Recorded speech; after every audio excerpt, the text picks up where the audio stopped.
What's up, YouTube? Speaking of dip, now I've shared this story before on social media, but I just want to share it again.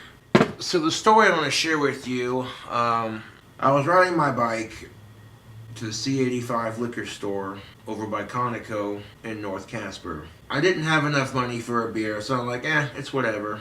I was sitting on my bike dipping a very fat chaw of Red Man Chew. I didn't have a can or a bottle with me, so I was spitting on the ground. And as I'm riding away from the liquor store, I heard a woman shout, "You're fucking disgusting." At first, I had no idea who she was talking to. But then as I'm riding my bike down the sidewalk, she has the nerve to pull up next to me in her car on the street and starts cussing me out in front of her kid. So I called her a cunt, flipped her off, and drove away. And she drove away too.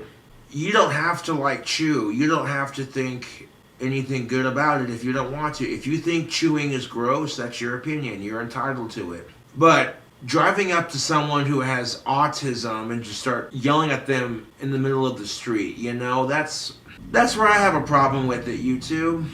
What I should have done was gotten off my bike and spat on her car just to prove a point.